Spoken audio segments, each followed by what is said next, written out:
જાન હૈ। સ્વાગત લઈને આવી રહી છે બોરસદની સ્ટુડન્ટ જેના શબ્દો છે શુભારંભ।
ખૂબ સરસ।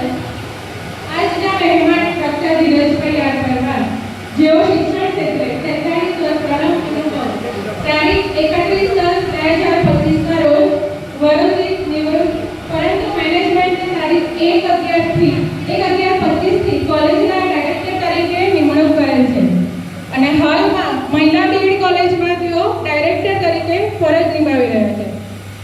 ડોક્ટર દીપકભાઈ પરમાર જેઓ ડિસ્ટ્રિક્ટ ટીબી ઓફિસર આણંદ અને ડોક્ટર મનોજ માળે મેડિકલ ઓફિસર ડીટીસી પેટલાદ જેઓ ટીબી હોસ્પિટલ પેટલાદમાં કાર્યરત છે।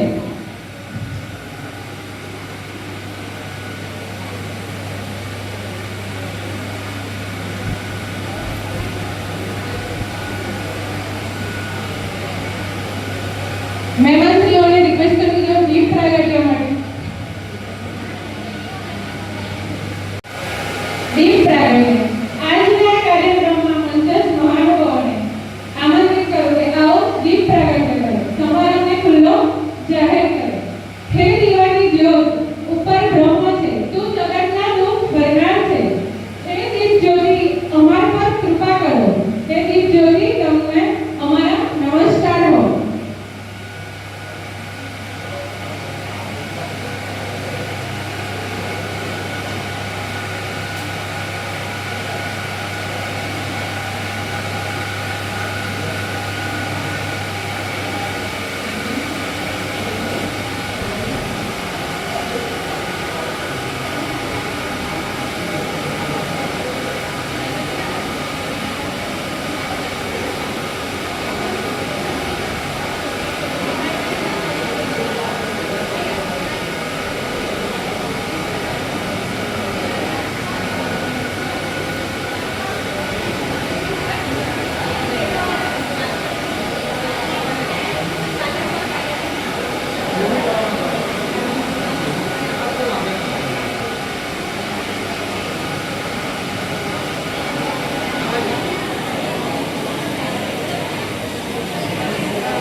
તેમને સાલ ઉડાડી સન્માનિત કરશે રોય સર.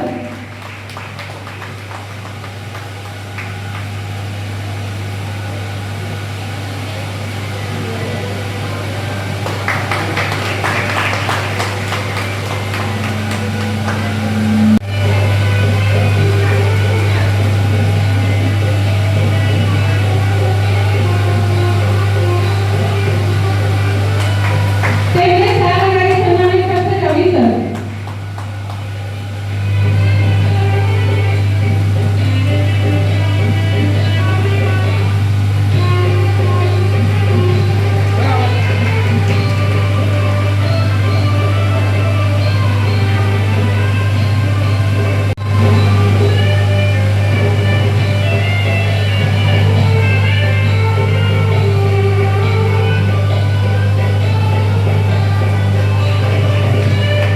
તેમને સાલ ઉડાડી સન્માનિત કરશે સંદીપ સર.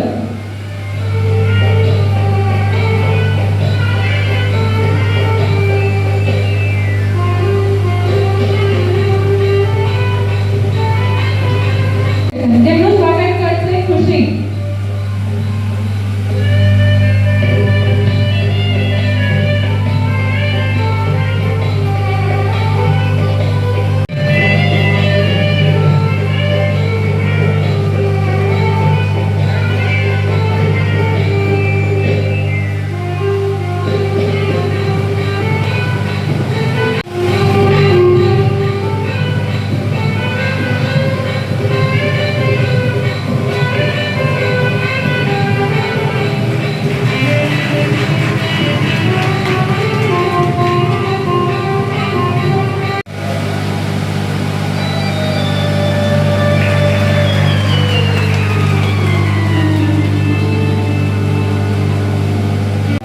પ્રીતિબેન, તેમનું સ્વાગત કરશે દીપિકા.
હવે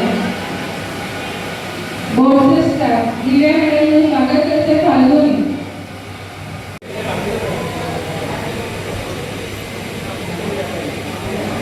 સ્ટર્લિંગ એજ્યુકેશન ઇન્સ્ટિટ્યૂટ અને એના વાર્ષિક ઉત્સવ પ્રસંગે મંચ પર બિરાજમાન સંચાલકશ્રીઓ, બંને ડૉક્ટર સાહેબ, આ ઇન્સ્ટિટ્યૂટના ફેકલ્ટીઝ, ઓફિસ સ્ટાફ અને જેમના માનમાં આ કાર્યક્રમ યોજાઈ રહ્યો છે એવા દીકરા દીકરીઓ. રોજ અંધકારનો પ્રચાર થાય છે, રોજ અંધકારનો પ્રચાર થાય છે, પણ અજાયબી એ છે કે રોજ એક નવી સવાર થાય છે. રોજ અંધકારનો પ્રચાર થાય છે, પણ અજાયબી એ છે કે રોજ એક નવી સવાર થાય છે. સમય મારો કે તમારો ખબર નથી, પણ ખબર છે એટલી કંઈ બધું પસાર થાય છે. તમે એક વખતે આ ઇન્સ્ટિટ્યૂટમાં એડમિશન લીધું હશે અને હવે આ અભ્યાસક્રમ પૂરો કરીને હવે તમે નોકરીની શોધમાં જવાના, ત્યારે તમને ખાસ શુભેચ્છા પાઠવું છું. ખાસ કરીને વાર્ષિક ઉત્સવ એન્યુઅલ ડે એટલે શું? એન્યુઅલ ડે એટલે વિદ્યાર્થીઓએ જે સિદ્ધિઓ પ્રાપ્ત કરી છે, જે એચિવમેન્ટ્સ પ્રાપ્ત કર્યા છે, એને બિરદાવવાનો સમય, એને પહોંચવાનો સમય. અને બીજું, તમે અભ્યાસ પૂરો કરીને હવે તમે તમારી કારકિર્દી બનાવવા જઈ રહ્યા છો, ત્યારે તમને શુભેચ્છા આપવા માટે, તમને આશીર્વાદ આપવા માટે એવા કોઈ વડીલોને બોલાવવામાં આવે એવો આ કાર્યક્રમ. છેલ્લા 2-3 વર્ષથી રેનિસનભાઈ મને આ કાર્યક્રમમાં આવવાનું કહેતા હતા, પણ મારી કોલેજના આ સમય અત્યારે દરેક જગ્યાએ એન્યુઅલ ડે ચાલે છે. મારી કોલેજનો એન્યુઅલ પણ હમણાં જ પૂરો થયો, પણ 2 વર્ષથી આવી શકાય નહોતું, તો આ વખતે અમે કર્યું અને આ વખતે પ્રભુની કૃપાથી આ શક્ય બન્યું છે. પ્રથમ તો તમને બધાને જોવાની ખુશી અનુભવું છું, કે મારી જે કોલેજ છે એ પણ મહિલા કોલેજ છે અને અમે શિક્ષકો તૈયાર કરીએ.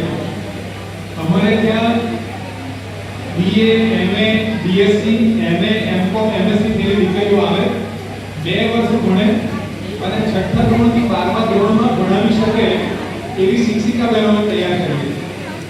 અને આ સંસ્થા સ્વાસ્થ્યની જે પેરામેડિકલ સેવાઓ છે એ શરૂ કરે. કોઈ પણ રાષ્ટ્ર હોય કે રાષ્ટ્ર માટે કોઈ પણ ઘર હોય એના માટે 3 શબ્દો બહુ જરૂરી છે. 3 શબ્દોનો પહેલો શબ્દ છે સ્વાસ્થ્ય, બીજો શબ્દ છે શિક્ષણ અને ત્રીજો શબ્દ છે સંરક્ષણ.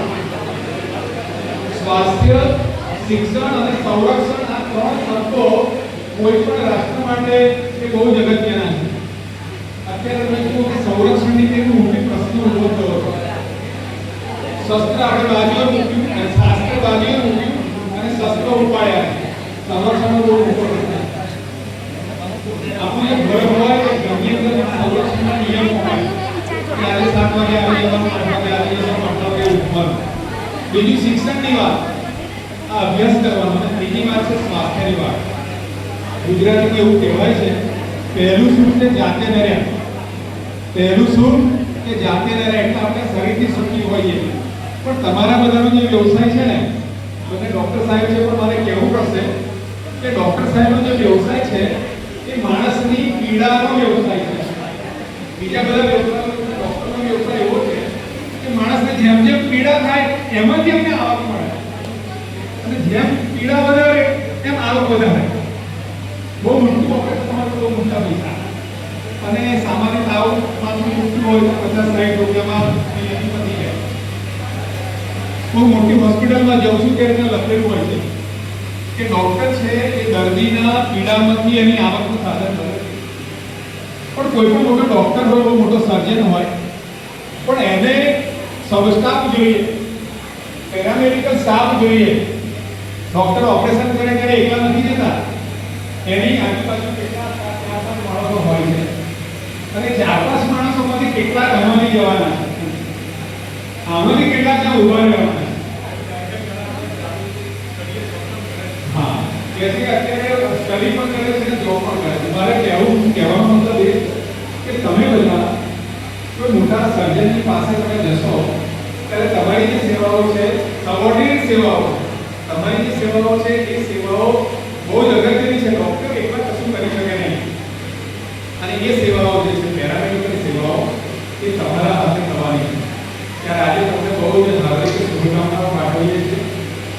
અને આ વ્યવસાયની અંદર મોટે ભાગે માણસો સાથે કામ કરવાનું પડશે તમારે, અને એવા માણસો કે જેઓ બીમાર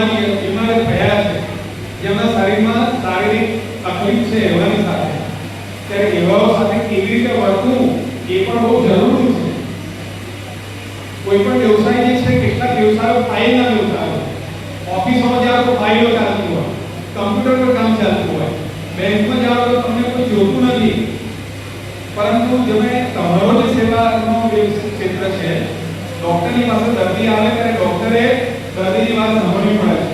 ડોક્ટર પછી એને તમારી પાસે મોકલે તો તમારે એ વાત સાંભળવી પડે છે. તો તમારે એકબીજાની વાત સાંભળવી પડશે, એટલે તમારા કાન ખુલ્લા રાખવા પડશે. આ તમે કહો કદાચ આ બધું શીખવાડ્યું હશે, પણ તમે જ્યારે દવાખાનામાં જશો, હોસ્પિટલમાં જશો, ત્યારે દર્દી સાથે કેવી રીતે વર્તન કરવું. કોઈ પણ માણસ જે છે એ શેનાથી ઓળખાય? તો કોઈ પણ માણસ એના કામથી ઓળખાય, કોઈ પણ માણસ એના સ્વભાવથી ઓળખાય, કોઈ પણ માણસનું કામ એના કપડાથી એની ઓળખ નથી બનતી. આ યાદ રાખજો, કપડા સારા પહેર્યા હોય તો વટ પડે, પણ હું એવું માનું છું કે વટ એક ક્ષણિક છે, પણ કામનો પ્રભાવ હોય છે, સ્વભાવનો એક પ્રભાવ હોય છે.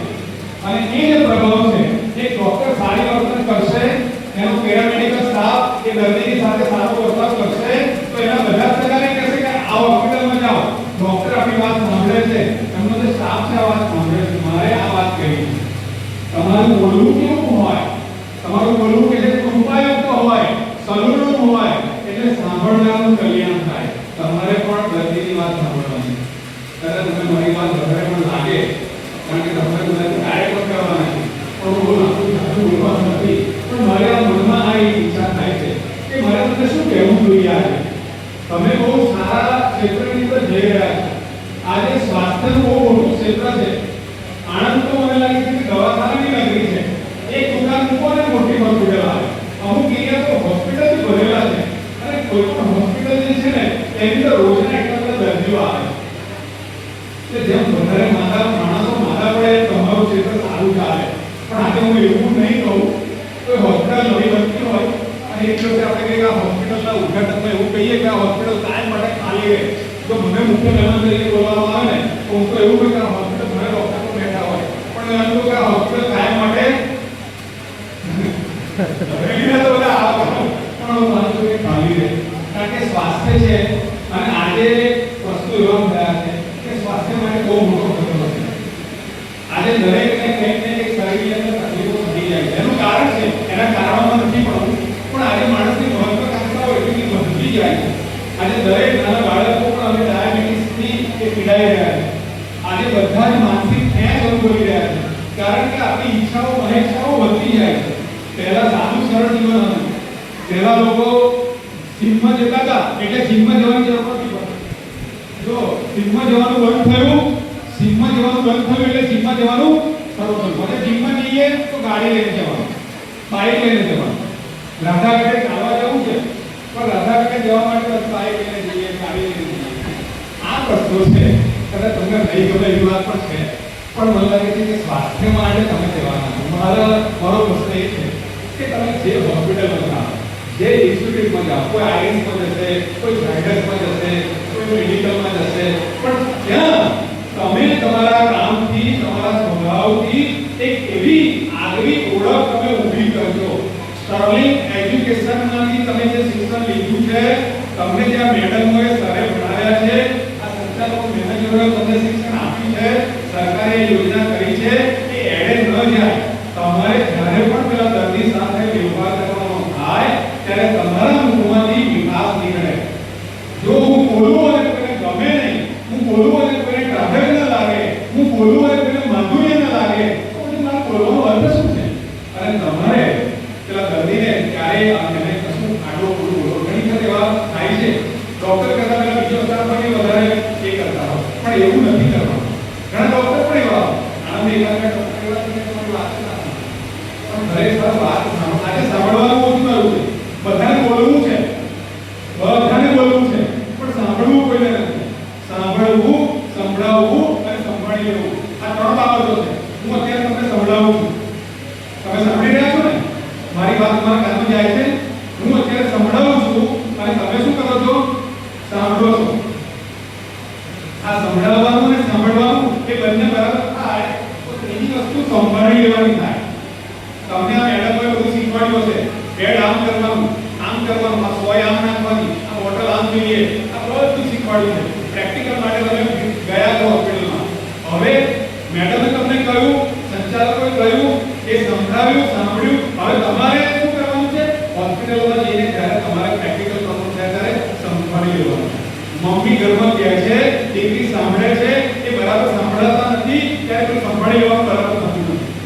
મારે કહેવું એ છે કે તમારી પાસે જ્યારે કોઈ દર્દી આવે ત્યારે એની વાત બહુ શાંતિથી સાંભળજો અને એને કાગળ લાગે એનું તમે વાત સાંભળીને એની સેવા કરશો ત્યારે અડધું દુઃખ દૂર થઈ જશે. અને કોઈનું દુઃખ દૂર થઈ જાય, કોઈને ઠંડક મળે તમારા મળવાથી, તો મને લાગે કે મંદિર મસ્જિદ ચર્ચમાં ના જઈએ તો ચાલે. એવું માનું.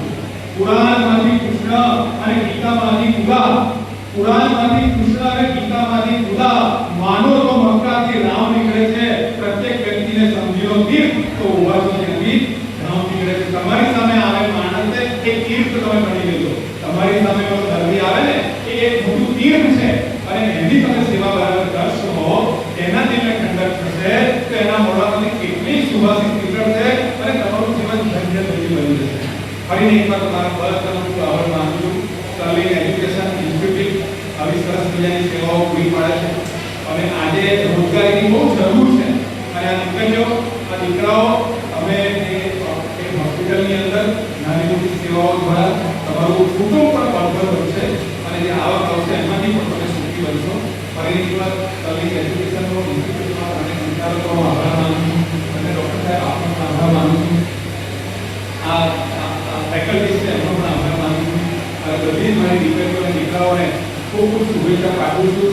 જ્યાં જાઓ ત્યાં તમારા કામથી, તમારા સ્વભાવથી એક ઉમદા ઓળખ ઊભી કરો. બધા તમને શોધતા આવે એવું તમે કામ કરો. તમને જોઈને કોઈ ભાગી જાય એવું નહીં, પણ તમને જોઈ અને તમને ઓળખવા આવે, તમને ફોન આવે, આજુબાજુ બધા તમારી વાત કરે એવી તમે તમારા વર્તનથી, તમારી વાણીથી એવી મહેક, એવી સુગંધ તમે ફેલાવો. એવી અંતર પર શુભેચ્છા પાઠવું છું. છેલ્લે એક જ નાની કરી પંક્તિ બોલી અને મારી વાત પૂરી કરીશ. तुम चिरागों की तरह अंधेरे में, तुम चिरागों की तरह जलते रहना, तुम चिरागों की तरह जलते रहना, हर अंधेरे को उजाले में बदलते रहना, हर अंधेरे को उजाले में बदलते रहना.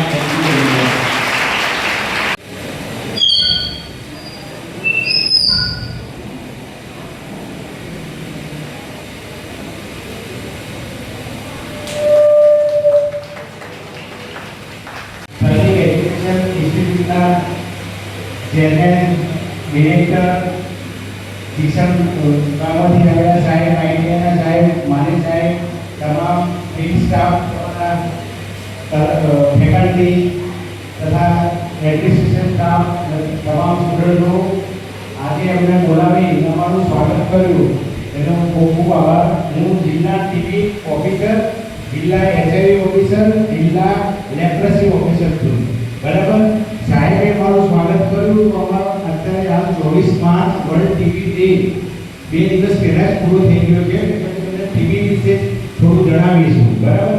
ને હું પણ આ બધા સાહેબોનું અમારી ટીબીની આઈસી ભરત ક્યાં ગયો? ભરત. અમે ટીબીની આઈસી સાહેબનું હું સ્વાગત કરું છું અમારી પેન આપીને. અહીંયા આગળ આવજો.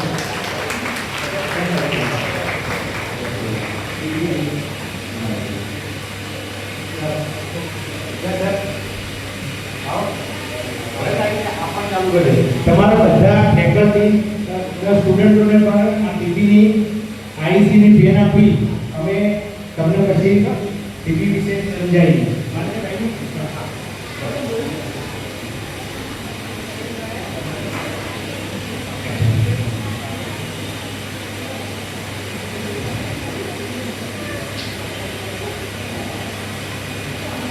Thank you.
પછી આપણા ખાસ અતિથિ વિશેષ ડૉક્ટર વિજય સર, ડૉક્ટર દીપક સાહેબ અને ડૉક્ટર મારે સાહેબ જે આપણી કંપની એજ્યુકેશન ઇન્સ્ટિટ્યૂટનું નામ આપીને મહત્વનો ટાઈમ જે બહુ કાર્યરત છે અત્યારે પણ જોવું છે કે આવા બધી લેટ કરવાની હતી પણ એ સાહેબને પણ જોવું છે એટલા માટે ખાસ બાબત પહેલી છે.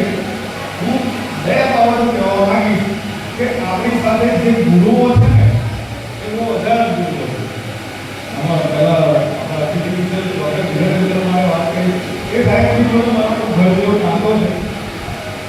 જે બાબત અમે લાસ્ટ 1 વીક પહેલાં કીધું કે જ્યારે કોઈ પણ જગ્યાએ અમારે ત્યાં આગળ કોઈ ફેસ્ટિવલ કે કોઈ ફંક્શન કશું હોય તો બોકેલી જગ્યાએ બુક આપીએ છીએ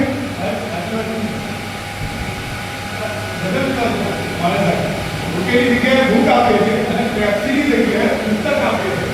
આ શબ્દોમાં મગજમાં રહી ગયા કેમ કે બોકે પુસ્તક જે છે એ આ જીવનમાં કામ કરે અને જે લખેલું છે કે આપણા જીવનમાં કાર્ય કરે. બીજી બાબત કે ઘણા સ્ટુડન્ટો ઘણા એટલા મોટિવેશન થયા છે કે અમે સ્ટુડન્ટના પપ્પાને મને એન્જિનિયર બને છે અને એમના સ્ટુડન્ટ એના બાળકોને એની જોડે ભણેલા છે. બીજી બાબત કે બીજી હોસ્પિટલમાં આપણે દીપક સાહેબ અને માણસ સાહેબ સાથે છે અને એમને જે ઘણી જે આપી એ બહુ વધારે છે કે તમે પ્રાઇવેટમાં જશો કે ગવર્મેન્ટમાં જશો ત્યાં કે તમને કેટલો ઇફેક્ટ પડે અને કેટલો ખર્ચો બચી જાય છે અને ક્યાં ક્યાં તમને કેટલી ફેસિલિટી મળે છે એ તમારે દૂર સુધી જવાની જરૂર નથી. પ્રવેશતાનો આભાર કે એમણે એવી માહિતી આપી છે અને કોઈ દૂર સુધી બીજો અમને અહીંયા નજીકમાં છે.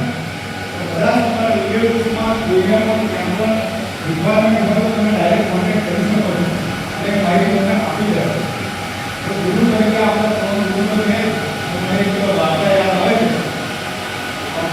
કરતા પહેલા તમને કદાચ કહું કે તમે મારી જોડે જે ભણીને એગ્રીમેન્ટ બીજામાં બહાર પડે છે બોલાયેલો છે જે ભણીને ગયા એ 2 કે 3 વર્ષ દરમિયાન મારો કે મહિલાનો દરેકનો ઘણો અનુભવ કર્યો નથી. કેમ કોના માટે કે તમારું સારું થાય એટલા માટે આ કરવાનો અનુભવ જરૂરી છે. કદાચ તમને એવું લાગે કે ગુરુ ખોટું કહી રહ્યા છે અને શિષ્યના માટે સારું છે.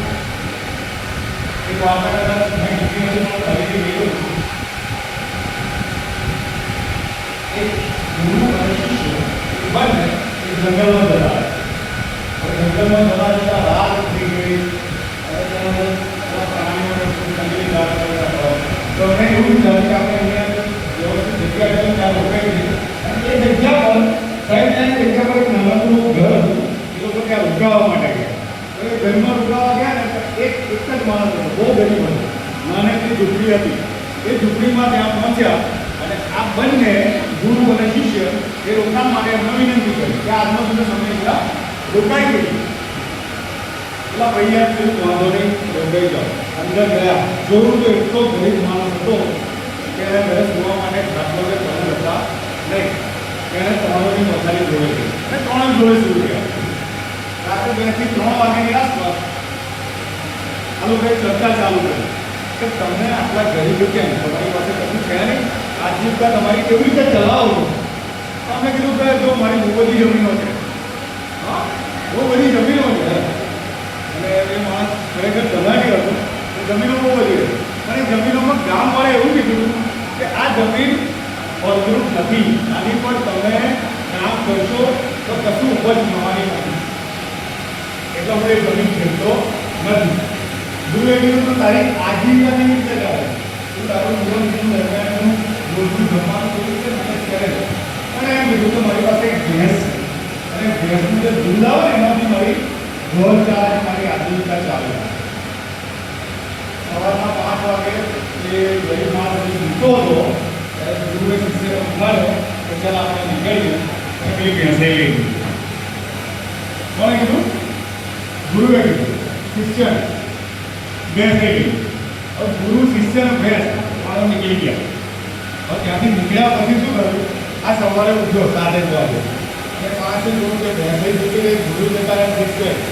તો શિષ્યએ રસ્તામાં પૂછ્યું કે ગુરુજી આ ભેંસને આપણે લઈ લીધી તો આ શું કરશે? ગુરુ એમ કીધું, મેં જે કર્યું છે એ તારા હિત માટે કર્યું છે, તારી સમજણ માટે કર્યું છે, એ તને પછી ખબર પડે. 15 વર્ષ વીતી ગયા, એ જે શિષ્ય હતો એ ગુરુ બની ગયો. ગુરુ જતા રહ્યા અને ગુરુ બની ગયો શિષ્ય. હવે એ શિષ્ય જે હતો ને એને મનમાં વિચાર આવ્યો કે મારા ગુરુએ પેલા ગરીબ માણસ જોડે ખોટું કર્યું તું, લાવ હું જઈને ચેક કરું. હવે ચેક કરવા ત્યાં જાય છે શિષ્ય જે ગુરુ બન્યો છે. ચેક કરતા એના ઘરે પહોંચો તો જે ઝૂંપડીવાળું ઘર હતું ને એ આખો મહેલ બનેલો. અને ત્યાં જઈને એણે કીધું કે હું આવ્યો હતો અને એ માલિક પણ આનો ઓળખી ગયો કે શિષ્ય એ જ હતો. એને પૂછ્યું કે શું મારું કે તમે ગયા, ગુરુ ગયા અને જોડે બેસાઈ ગઈ, ખબર નહીં ગઈ. તો પછી મેં શું કર્યું કે આ જે ખેતી હતી ને જમીન પડી ને એને જોતવાનું ચાલુ મતલબ મેં અને આખું ખેડવાનું ચાલુ અને અમારા સરસ મજાના ફળ ફૂલના બગીચા થયા રેડી. ખરેખર શિષ્ય તરીકે પેલાને એટલું લાગ્યું કે ગુરુ આપણને જે કહી રહ્યો છે ને કે જે ભેંસ લઈ લીધી ને એ ભેંસ શું છે ખબર? આપણે મા બાપની ઉંમર પર જીવે ને અભ્યાસ અને સાર જે સાર અને જે ખેતી પડી ગઈ છે ને એ તમારું મગજ એટલે વાપરો. એ ખાલી થઈ નથી, જો વાપરશો તો એમાંથી ફળ નીકળવાના છે. આળસ છોડીને તમારી સ્કીલ તપાસો. That's why there આ બાબતમાં શિષ્ય ગુરુને સમજી ગયો કે ગુરુ ઉત્તમ છે, જે જ્ઞાન આપે છે એ ઉત્તમ છે. અને પહેલા એક બીજી મેં વાત કરી કદાચ યાદ હોય તો કે ગુરુને શિષ્ય એક રૂમમાં હતા અને શિષ્ય આળસુ હતો. એ આળસુ શિષ્ય ગુરુ એમ કહે કે લાઈટ બંધ કરી દે, આપણે સૂઈ જઈએ. લાઈટ બંધ કરી દે, આપણે સૂઈ જઈએ. શિષ્ય આળસુ એમાં શું કહેવાય? ગુરુજી આ પ્રોબ્લેમ કરો, લાઈટ ઓટોમેટિક બંધ થઈ. બીજી વાર એવું કીધું કે ગુરુજી હવે તમે શું કહો કે બહાર વરસાદ પડે, શું જોયા વરસાદ પડે છે. શિષ્યને ગુરુ એવું કીધું કે બહારથી હમણાં જોઈ દિવાળી આવી જૂનીમાં અડકી ગયો તો જૂનીમાં તો વરસાદ પડતો હશે, બાકી નહીં પડતો. અને છેલ્લી ત્રીજી બાબત કે ગુરુ શિષ્ય પર ક્યારેય હાવી નથી થતા. શિષ્યને આગળ ભવિષ્યમાં વધવા માટે થઈને શિક્ષા કે શિક્ષણ એના માટે બરાબર. મેં તમારા લોકોને એન્જોય પેપર ફરીને પણ કહેવા માંગુ છું કે આ 2 કે 3 વર્ષ દરમિયાન તમને જે પણ અર્થની શિક્ષા થઈ હશે એ તમને આ વાતાવરણ કે પછી ખબર પડશે. જ્યારે તમે જોબ પર જશો ત્યારે આ બાબત બની. Okay, thank you. ક્યારે આગળ અને ક્યારે પાછળ ડગલું ભરવું એ જેને આવડી જાય ને એને સાહેબ એ જ સાચો ખેલાયો. છોગાડા તારા ગરબો લઈને આવી રહી છે બોરસદની સ્ટુડન્ટ.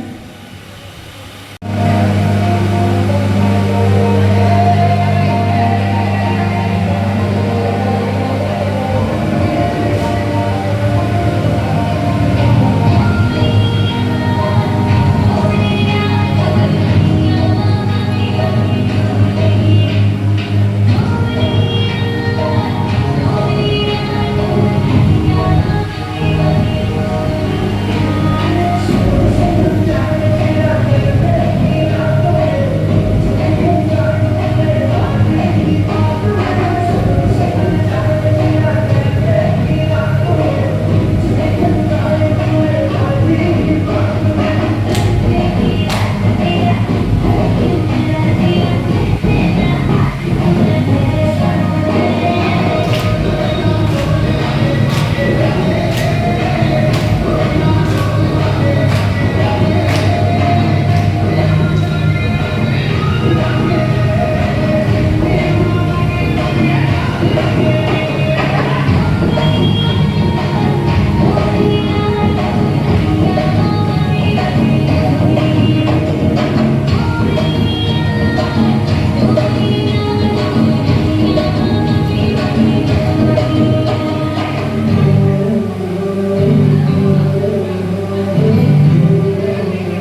मेरा चैन वैसा हो जा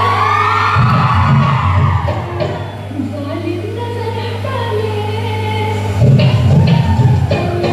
मेरा चैन वैसा हो जा जालिम नजर हटा ले बर्बाद हो रहे बर्बाद हो रहे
इंतजार है कि जब मुझे तुमसे कम से कम इतना प्यार हो जाए कि तुम्हारे लिए कोई चीज दौड़नी ना पड़े, बस टूट जाए. મિક્સ સોંગ લઈને આવી રહી છે બોરસદની સ્ટુડન્ટ.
માં ફરી ગઈ હતી હું એ ગરબાની રાતમાં, શોધી હતી તને એક ઘોંઘાટ ભર્યા એકાંતમાં.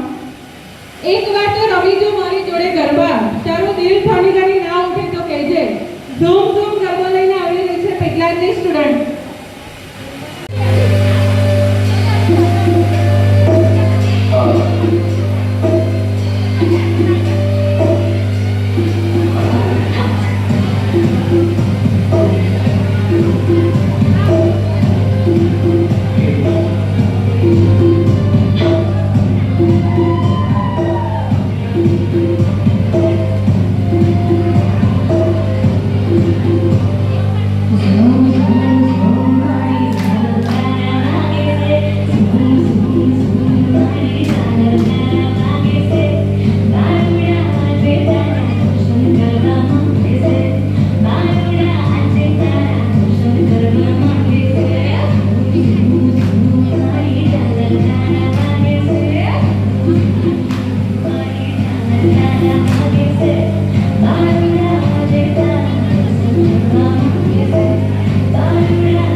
કૃષ્ણને રાધા ના મળે એ જ તો આ જગતની રીત છે. રાધે ગોવિંદા ડાન્સ લઈને આવી રહ્યા છે પુરસદની સેકન્ડ યરની સ્ટુડન્ટ.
मैं तो हूँ पूरी मतवाली, तेरे हाथ ना आने वाली।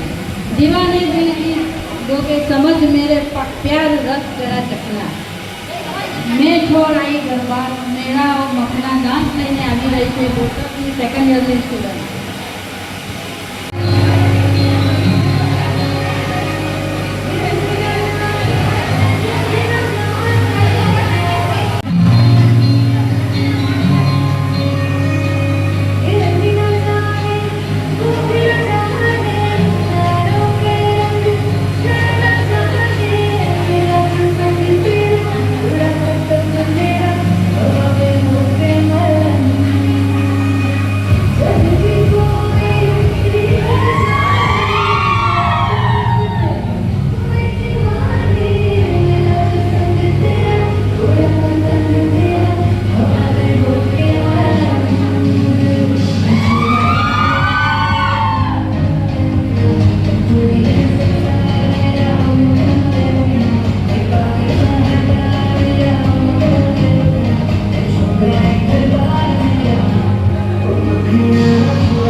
મોહમ્મદ